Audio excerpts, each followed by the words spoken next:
Brett. So we're not seeing any cars, but it looks like they're still removing debris from the tracks. Quite a bit of equipment is still in that area right where the CSX tracks and the Metro trains cross. But we found out within the last 2 hours that they're going to be out here for the rest of the night, and they could be out here tomorrow depending on how much work they get done. So let's talk about how we got here. There was a train derailment that happened where both the CSX freight lines and Metro lines intersects. This is around Ridgeland and Birmingham, so that's why Metro service got suspended today, and it's going to be that way for the rest of the night. So this train derailment is in the path of the Southwest service line where thousands of people take this for their daily commute, and there's no guarantee service is going to be back up running tomorrow because of issues with the tracks and the signals. So we've got to reattach it. If it's damaged in any way, replace it. And we also have some signal systems that were damaged that as soon as we learned they were damaged, we started building new equipment so we can install it, but you can't install anything until they give you the clear.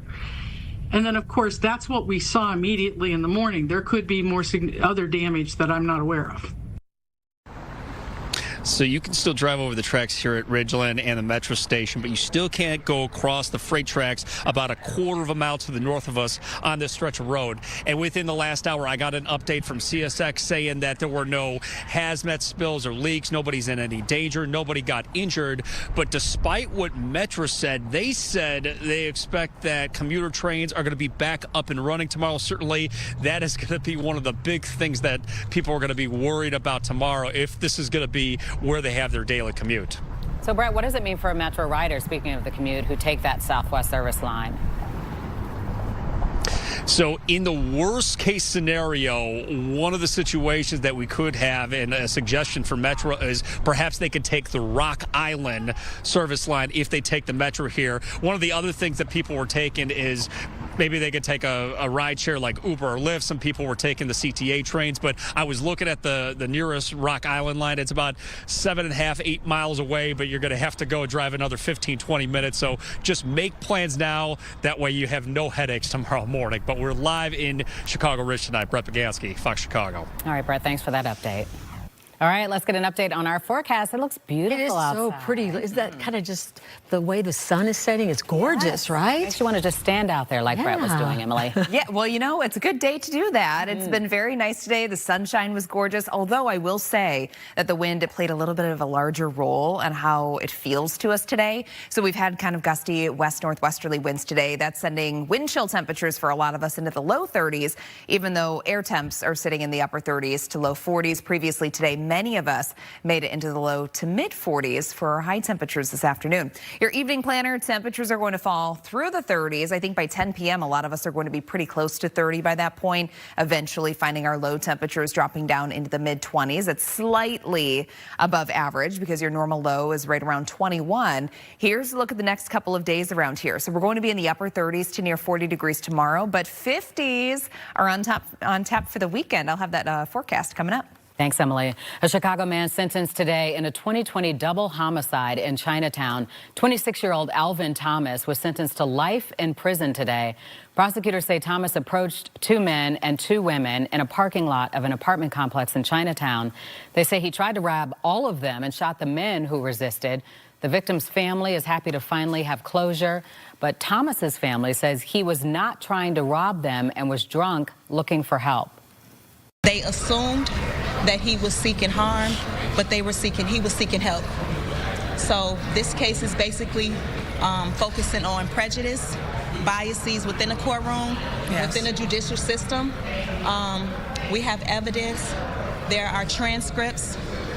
There's video that corroborates Alvin's story. Finally, I can tell my late husband somewhere up there that we did it.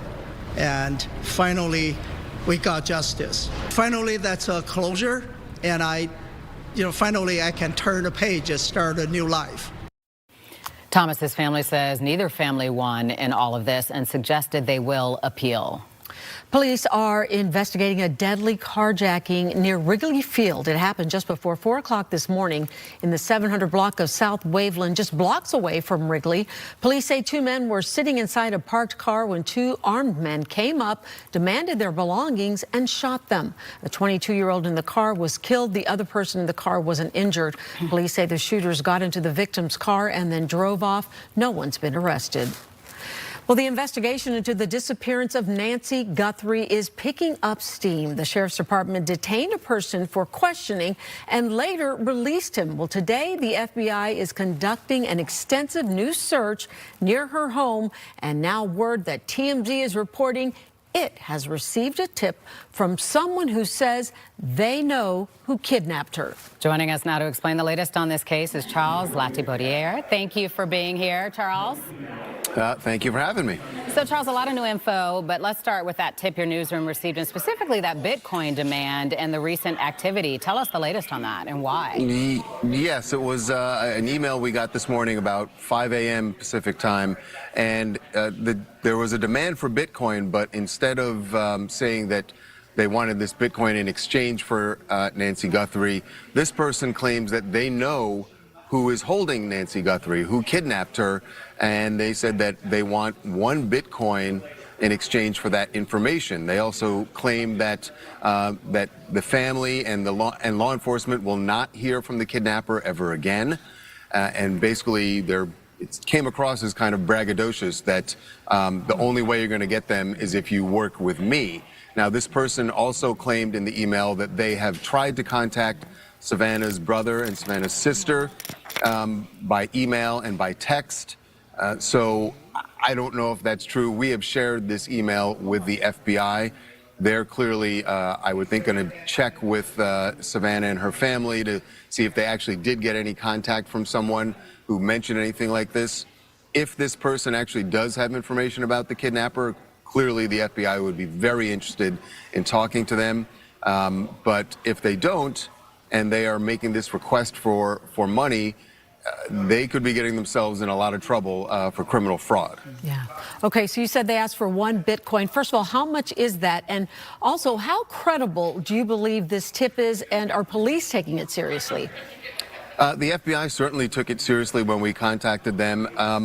How credible it is, I can't really speak to that, because there are elements of it that where I read it and I felt like, well, they're just reacting to things that have happened in the news that they have seen, and that they're writing an email based on that. There's nothing specific in it that says that they have information that nobody else would have. You know, when the original ransom note came in just over a week ago, that made reference to certain things within Nancy Guthrie's home that certainly gave it an air of legitimacy. There's nothing like that in this one, so there's nothing immediately that makes me think it's legit. However, the possibility of someone being out there who does know about the kidnappers was, enough for us to immediately contact the FBI. So, Charles, we had a reporter on earlier that said the FBI is searching near Nancy Guthrie's home again today. What can you tell us about that?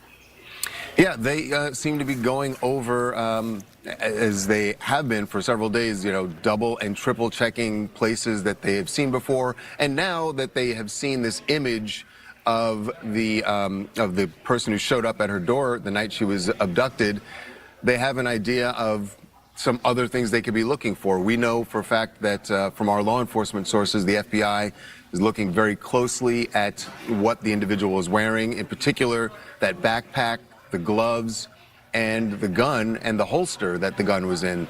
There are very specific things that they are looking for, checking with retailers in the Tucson area. And we know they are searching also, as you mentioned, the desert around Nancy's home. There was a report that they found a black glove. From the photo I've seen of the glove that they found, it's hard to tell if it's the same one in the video from her doorbell camera. But obviously it was about a mile and a half from Nancy's home. So that is interesting, and I'm sure they'll be checking that for DNA and obviously looking for anything else that would be connected to this individual in the video. So authorities haven't had a news conference since last week, but the last 24 hours, things have been heating up. They detained that person briefly. They let the person go. They're now searching where Nancy Guthrie, by her home where she lived. And then yesterday they released what we just showed, the video, the pictures. Have you heard that as a result of all of this that they are getting more leads at all? They are. We know that they are getting flooded with leads, and while probably 99% of those aren't going to lead to the kidnappers, the hope is that there is something there that is going to be valuable information that will help them solve this case and save Nancy Guthrie. But that's what they expected. And I think, you mentioned that they haven't had a news conference. They don't necessarily need to at this point, right? They don't have more information to share with the public, and they don't need to sort of pique the public's interest to try and get more tips in. This video is doing that for them. So I think until they start collecting more evidence, I think we'll probably won't see a news conference from them. But they are just hoping that they continue to get more leads, and they're encouraging anyone who has information to reach out to the FBI or to the Pima County Sheriff's Department. All right, Charles, thank you so much for answering all those questions. We'll go on the website to get the updates from TMZ. Thanks. Absolutely. Thank you, guys. Sad news out of Hollywood tonight. Actor James Vanderbeek died today after a battle with colorectal cancer. I didn't want you to go. I wanted you to stay here with me. He is best known for playing Dawson Leary on Dawson's Creek throughout its run between 1998 and 2003. During those years, he also established himself on the big screen with roles including Varsity Blues, Texas Rangers, and The Rules of Attraction. He had been open about his battle with stage 3 colorectal cancer, sharing his diagnosis in November of 2024. On Chicago Live, Jake Hamilton spoke about how Vanderbeek was active in raising awareness about it.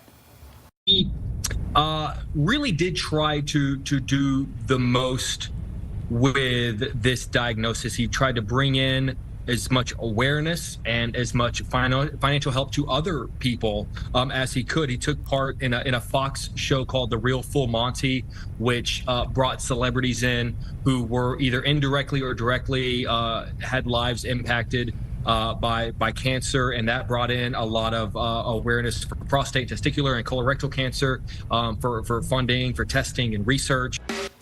Most recently, Vanderbeek made a surprise video appearance at a Dawson's Creek reunion charity event, which was in support of cancer. He is survived by his wife, Kimberly, and their 6 children. Vanderbeek was 58 years old. Monday morning school walkout in Aurora to protest federal immigration enforcement turned violent, according to one family. It was all caught on camera. One of those teens seen in that video had to be rushed to the hospital. Leslie Moreno spoke with the family, and she's live now. Leslie.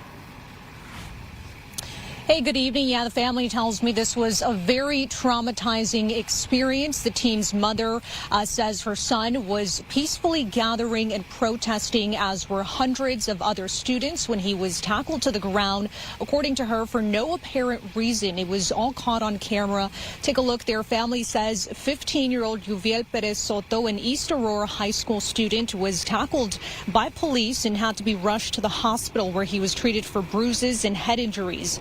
Aurora police say officers were responding to multiple coordinated walkouts involving about 1,500 students across the city. They say some students moved into traffic, blocked vehicles, and fights broke out, creating unsafe conditions.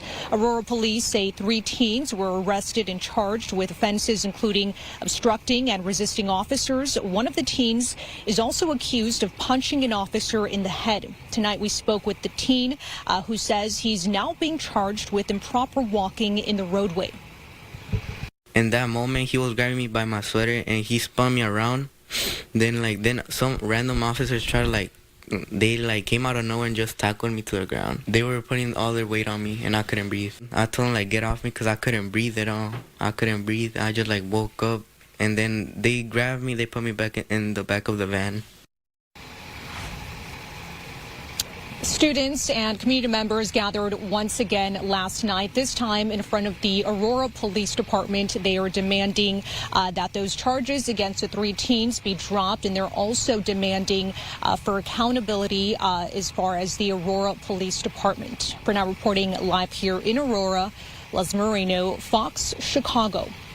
Still ahead on the news at 5, the Chicago woman shot by a Border Patrol agent is now suing DHS. Plus, the FAA quickly reopens the airspace around El Paso's airport. Why the confusion between 2 government agencies could be to blame for that chaos. And another city in Indiana making its pitch to become the next home of the Chicago Bears.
More from money. Huntington Bank.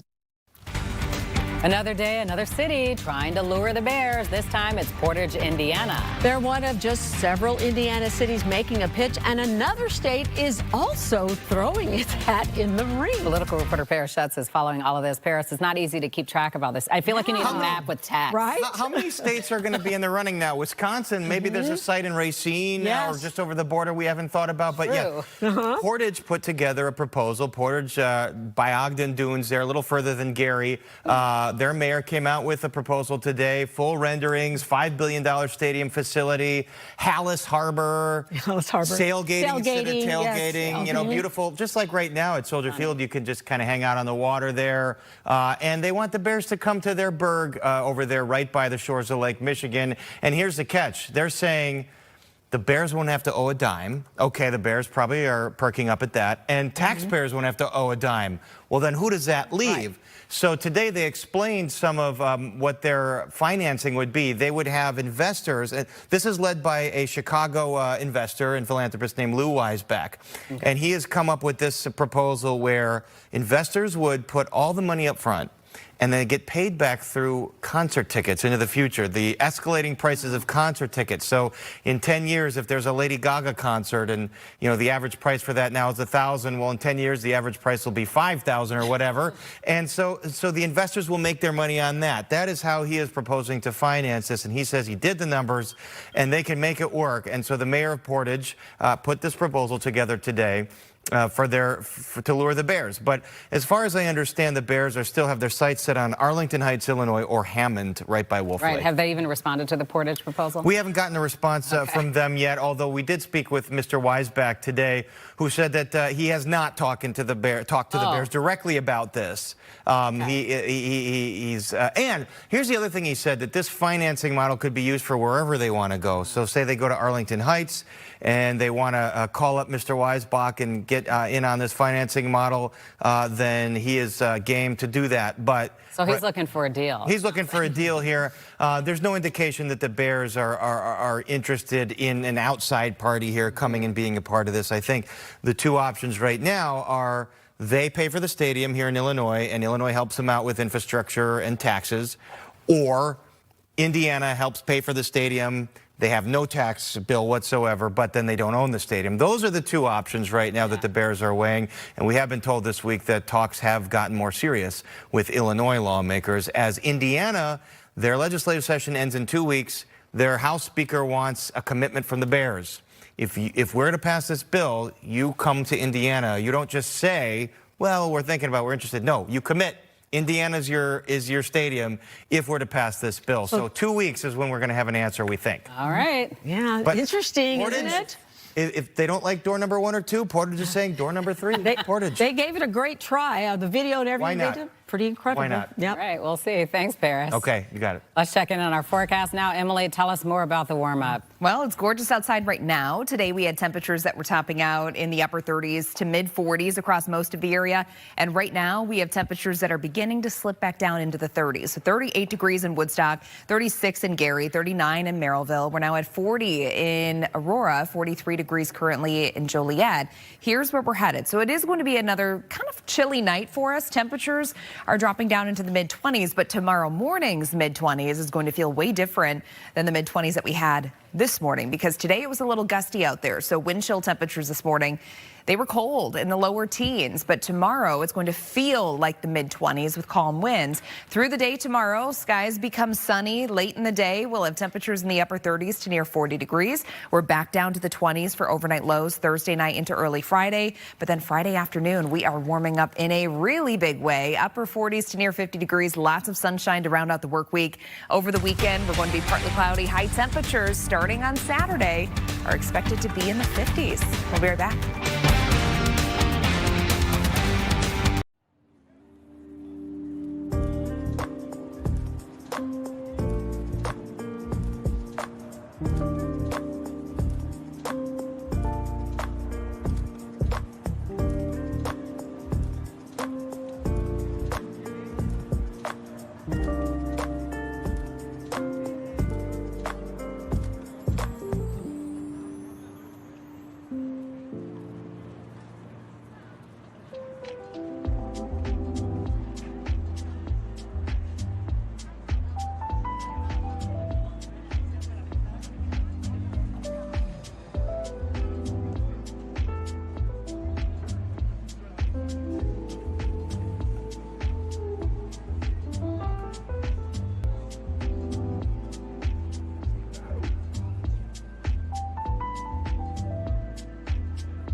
Chicagoland.com. A major American airport closes to air traffic today, but only for a few hours. So now local officials want to know if it was because of a security threat or a lack of coordination. Late last night, the FAA shut down air traffic in and out of the city without notice. El Paso, we're talking about. Officials announced a 10-day ground stop at the airport due to, quote, special security reasons, but just hours later, it was lifted without explanation. This was a major and unnecessary disruption, one that has not occurred since 9/11. El Paso is not just a dot on a map. Administration officials say the dispute over Pentagon drone tests led the FAA to issue that closure. That's despite Transportation Secretary Sean Duffy saying it was caused by a Mexican cartel drone incursion. Take a look at this so-called ice volcano forming around a park fountain. This is in upstate New York. Visitors have been coming back for weeks just to see how big this is going to get. The fountain was installed in 1860 and still works with its original technology, meaning no pumps, no motors. The Oregon Zoo letting its porcupine Nettle walk around and explore. She even got to hang out with otters, Flora and Hobson. The zoo loves to take Nettle for walks like this. They call it Quilly time. As you can see, one of Nettle's favorite stops is that otter tank, and those otters seem to enjoy it too. At one point, they try to touch noses. They took a page from our penguins at the Shed Aquarium, remember? Cute. The Texas Rangers launching one of the most unusual giveaways this baseball season. In May, every fan at Globe Life Field will receive a replica of the famous blood-stained Nolan Ryan jersey. This serves as a tribute to the Hall of Famer's iconic 1990 game when he kept pitching after a baseball smashed his face. The incident left him with a 2-inch gash in his lip, requiring stitches. The promotion coincides with the home game against the Kansas City Royals, the same team the Rangers faced off against back then. Don't want to offend you, but a lot of people thought that was a girl scream when you jumped up on that car. What do you got to say for yourself? I mean, he scared the female out of me. You know what I'm saying? I mean, look at him. Well, it's hard to forget the sound of those screams. We told you about it last November. A wayward goat wandered into a backyard in Detroit. Well, Smokey the Goat is making headlines again because he belonged to a man named Dr. Bob down the street at the Psychedelic Healing Shack. What there? Yeah. He's been trying to keep Smokey and his 2 siblings, by the way, since then. But Animal Care and Control just showed up with a warrant saying neighbors had complained about the trio. There was no ifs, ands, or buts. They were coming to get them. Do you have any idea where your goats are? They won't tell me. Some farm, I believe. Well, the city of Detroit says the goats are not allowed, and Dr. Bob has racked up 32 tickets trying to keep them. Top squash players from all over the globe, that is, right here in Chicago. You wanted to say goat. Yeah, goat. I got stuck. We're taking you inside the Windy City Open as the competition heats up. And just in time for Valentine's Day, we are telling the ultimate love story told through correspondence between 2 prominent Chicagoans. I'm Joni Lum with that story coming up. I'm Cassie Carlson. Coming up in sports, the Cubs make their expectations clear as day on day 1 of spring training. And the World Series champion, or I should say the world champion Seahawks, celebrate their Super Bowl win with the rest of Seattle. And Ernest Jones doesn't want to hear anything bad about his teammates. An all-time speech you have to hear for yourself.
Now, at the bottom of the hour, the Chicago woman shot 5 times by a Border Patrol agent is fighting for the release of all evidence in her case. Terrence is here with more on this. And Terrence, we understand she filed a federal lawsuit Wednesday seeking tens of millions. Yeah, we've been closely following this case, Marmar Martinez, since the beginning. She's pushing for all evidence to be made public. Her attorneys accuse the Trump administration of mishandling the investigation and spreading lies. Body camera video released Tuesday shows what happened last October. Martinez followed Agent Charles Exum's vehicle for 15 minutes, honking to warn the community about ICE being in the area. The video shows him steering left into her car, then shooting 5 times as she drives by. They call her a domestic terrorist and then charged her with ramming. She's a teaching assistant with no record. The agent told the FBI all 5 shots went through the windshield. Ballistics show 3 hit the passenger side, 1 the back. And then text messages also released show that he bragged about 7 holes. Hours later, she was in the hospital. Commander Ravino emailed the agent praising his excellent service. Her attorney says Martinez wants this all to be out there to push for accountability.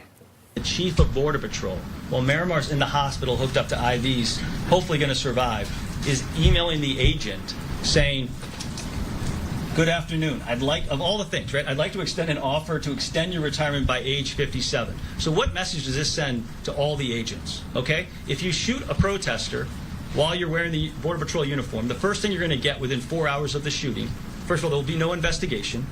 Second, there'll be no administrative review. Martinez's attorneys have filed a federal complaint. If DHS doesn't respond in 6 months, they can sue. By the way, that agent is still with Border Patrol. Sylvia. All right. Thanks for that, Terrence. Let's go over to Emily to find out what you can expect. A beautiful day out there. Definitely not as warm as yesterday, but still not bad, right? Yeah, not bad by February standards. So typically for this time of the year, your average high is right around 34, 35 degrees. Today we topped out in the upper 30s to mid 40s. And here's the view right now. Of course, there's been a lot of ice melting and snow melting across the city and even along the lakefront here. And temperatures right now, even at this hour, are still sitting at 40 degrees. We have a wind chill of 31. So it has been pretty gusty. We have northwesterly winds currently about 18 miles per hour, but tonight those are going to die down a bit. So northwesterly winds really not much higher than 3 to 6 miles per hour expected. So this temperature of 25 degrees tonight, it's going to feel pretty close to the mid 20s tonight and when we wake up tomorrow morning. So the 20s tomorrow morning should feel a little bit better than the air that we had this morning just because of the winds. So your out the door forecast for Thursday, we're going to break into some sunshine, especially midday into the afternoon. Highs tomorrow going to be in the upper 30s to low 40s.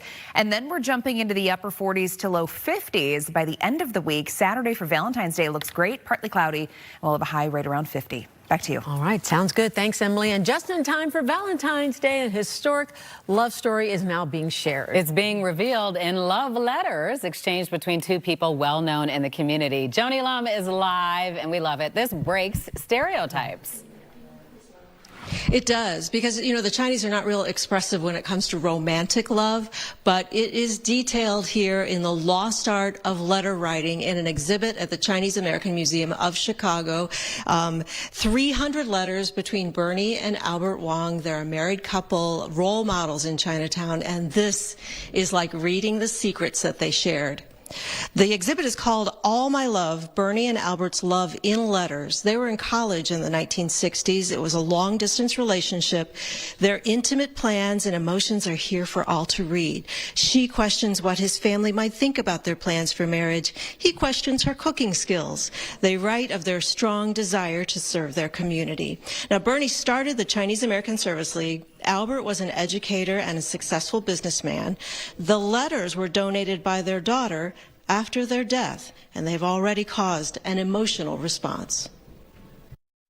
I was really touched when I first time going through the letters, having them in hand, and then when we imagining when they receiving the letter, having the opening the letter, unfolding, reading them lines through the lines. Collecting them and showing them, we were able to combat their stereotype of like us being not expressive people. So their full letters are here, written in cursive to each other, but they pulled out some really beautiful quotes like this one. I know you were coming Friday, but Friday seems so far away. Oh, I miss you, honey. Wish Friday is here right now, written by Bernie in the 1960s. This exhibit is going to open on Valentine's Day weekend, you know, when people are renouncing or declaring their love. This is a story of two people who commit to pen and paper. I'm Joni Lum. Back to you. This gave me chills. I wish we could go back to that. Right? Now a love letter and a text message. Right. It's not quite the same, No. is it? Still ahead, the Windy City Open back in Chicago, marking 4 decades of the squash tournament. That's where we find Casey Cronus when we come back. And the doors are now open for tonight's final matches. The top title is on the line, but so is big money.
The Windy City Open is Chicago's premier squash tournament. It's also known as the highest order of the sport. The top men and women from around the world take the court each year, and tonight is the final showdown. Casey Cronus live at the University Club with a look ahead to that fierce competition. Casey. Hey, Don and Sylvia, and this is such a fun event to cover each year. Spectators are starting to take their seats, and they are in for wall-to-wall action tonight. What started as 32 competitors in each the men's and women's draws last week has been narrowed down to 2 in each division, and starting in less than an hour, they will leave it all on the court. It's a smashing display of high-level gameplay. The level of athleticism, if you've never seen squash before, is absolutely astonishing. We sometimes talk about athletic chess because you have to make certain moves. Held in the University Club's ornate Cathedral Hall, the Windy City Open is where rich history meets today's elite athletes of the sport, clashing on a state-of-the-art glass court. The globally acclaimed tournament kicked off last Thursday, and tonight the final matches are set. 8-time world champion Noor El Sherbini of Egypt is no stranger to the tournament. Well, it's been an amazing 7 days. I love Chicago. I'm very familiar with the place, with the court, with the venue, everything. Now she's vying for more glory and shares how strategy and speed play a key role. Takes a lot, actually. It's a lot of sacrifice, a lot of effort, and huge motivation to be able to keep going and to come back and be hungry for more. The Windy City Open, presented by the Walter family, was founded 45 years ago. And in recent years, tournament director Yoni Ilus says the sport's popularity has exploded. We're just trying to grow the game. We're just trying to get ready for the LA Olympics in 2028. We want people to just support the game, and I think the game sells itself. It will mark the sport's Olympic debut. In the meantime, Ilus encourages anyone at any level to give squash a go. If you've never tried it, it's definitely fun to do with a significant other, with your partner, with a friend, a co-worker. You can play year-round because it's always good weather because we're indoor. The women's match starts at 6, followed immediately by the men's. They can be streamed on Squash TV. Now, the top man and the top woman will also split a prize purse worth $500,000. That'll be divided equally. And another wonderful aspect of this tournament is that at the end of the competition, a big donation is presented to Metro Squash. It's a Southside nonprofit that supports public school kids with sports, including squash and academics. Reporting live from the University Club, Casey Cronus, Fox Chicago. Well, we are really warming up, and this is nothing compared to what's to come. How about that? We could get into the 50s, maybe even 60. Emily? We'll find out. She has her forecast coming up after the break. And the Seahawks celebrate their Super Bowl win appropriately, and Ernest Jones silences any Seahawks haters. Plus, World Series is the expectation for the Cubs. Tito Wynn goes one-on-one with Jed Hoyer and how he constructed a roster to get there. We have more from Mesa coming up in sports.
.32 Chicago.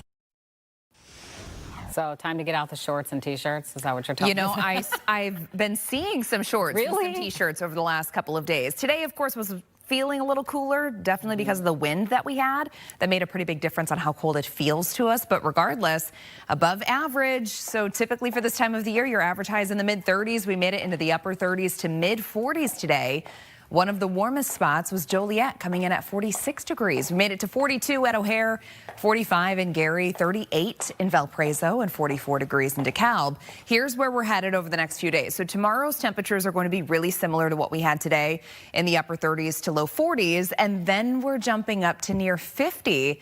Going into Friday and Saturday, we'll keep that rolling right on through Sunday. By Monday, it's getting even warmer. We're counting on highs that are going to be right around 53 degrees. So again, way above normal.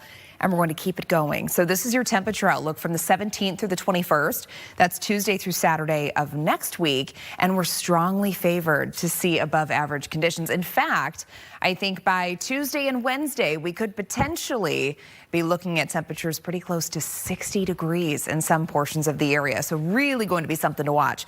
Satellite and radar, things are quiet for now, but we will start to see increasing cloud cover during the overnight. Skies are going to become partly cloudy. Temperatures tonight drop down into the mid-20s, but it's not going to feel as cold tomorrow morning as what those mid-20s felt like today, and that's because of the lack of wind. So it's still gusty outside right now. We have northwesterly winds as high as about 15 to 20 miles per hour occasionally. Tonight, we're going to see those winds going down to about 3 to 6 miles per hour, and then they stay calm through tomorrow morning, so it's not going to feel as cold when you're talking about the wind chill. Futurecast then taking us through the day tomorrow. Things look good. We're going to have partly sunny skies becoming mostly sunny late in the day.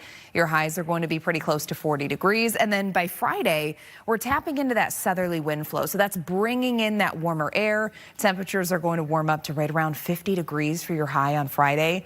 And then that's setting the tone going into this upcoming weekend. It looks gorgeous. Both Saturday and Sunday expected to be partly cloudy, and temperatures will remain very warm. For tonight, 25. Again, winds going to lighten up in a really big way. So it's still gusty right now, but we're going down to about 3 to 6 miles per hour.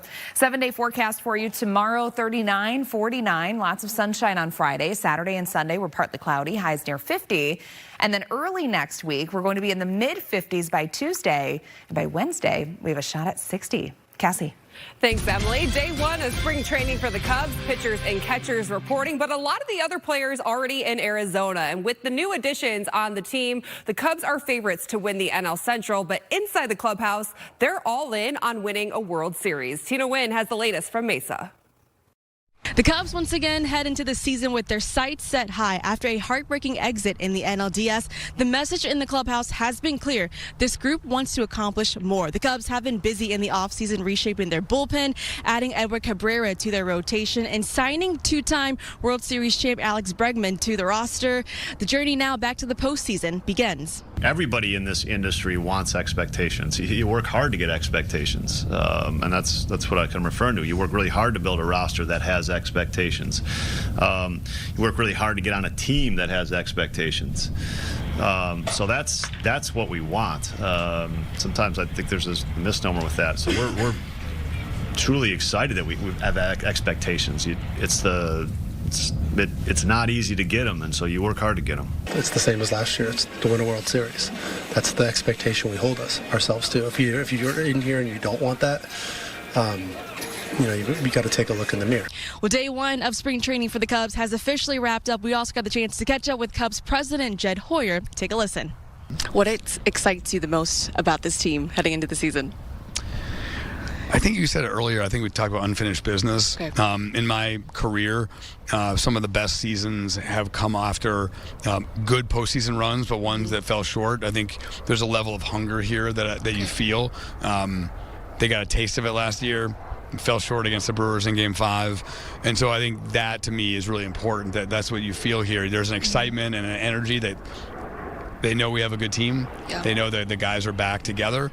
but also like, hey, like let's go further next year. And I think that's really important. Like I said, some of the best teams have been around suffered bad defeats the year before and rebounded really well. And so it adds a hunger and an excitement and an urgency to camp that I think doesn't happen otherwise.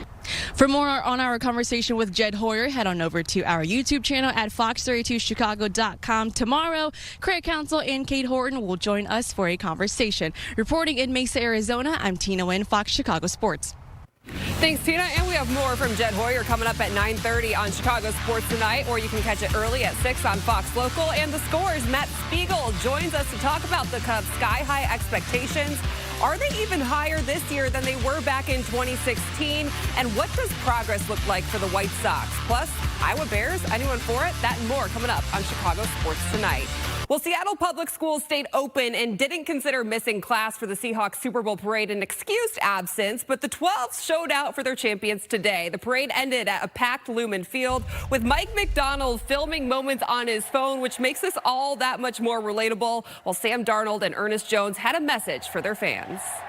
Not only do we have the best defense in the world, we got the best team in the world, and quite frankly, if you got anything to say about my quarterback, you got anything to say about my defense, you got anything to say about my O-line, and you got anything to say about the city of Seattle, I got two words for you. That's a mic drop. Bulls look to snap a 5-game skid tonight as they visit Nikola Vucevic and the Boston Celtics. In his 2 games in a Celtic uniform, Vuce is averaging 11 points, 9 rebounds, and is shooting just under 43% from the field. Anthony Simons will make his return to Boston as well. Caleb Williams participating in the celebrity 3-point shooting contest at the All-Star Weekend on Friday. And in college hoops, Northwestern hosts number 2 ranked Michigan, and Creighton visits DePaul tonight. That's it for sports. We'll be right back.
junk. All right, a final check of your 7-day forecast. Tonight, we're getting chilly again. We're going down to the mid-20s, but with a lack of wind tomorrow morning, it shouldn't feel quite as bad as what this morning felt like. 39 degrees for your high temperature tomorrow. Skies are going to become partly cloudy during the afternoon. Then we're nice and sunny on Friday, highs close to 50. Friday, same thing on Saturday into Sunday. Good. And then early next week, it gets even warmer, mid-50s and a shot at 60 by Let's Wednesday. do it. Let's do it. Let's get this shot. Look at this girl power. I love it. Thanks for watching, everybody. Thanks for joining us at 5. You can stream us on your smart TV with Fox Local. We'll see you tonight at 9.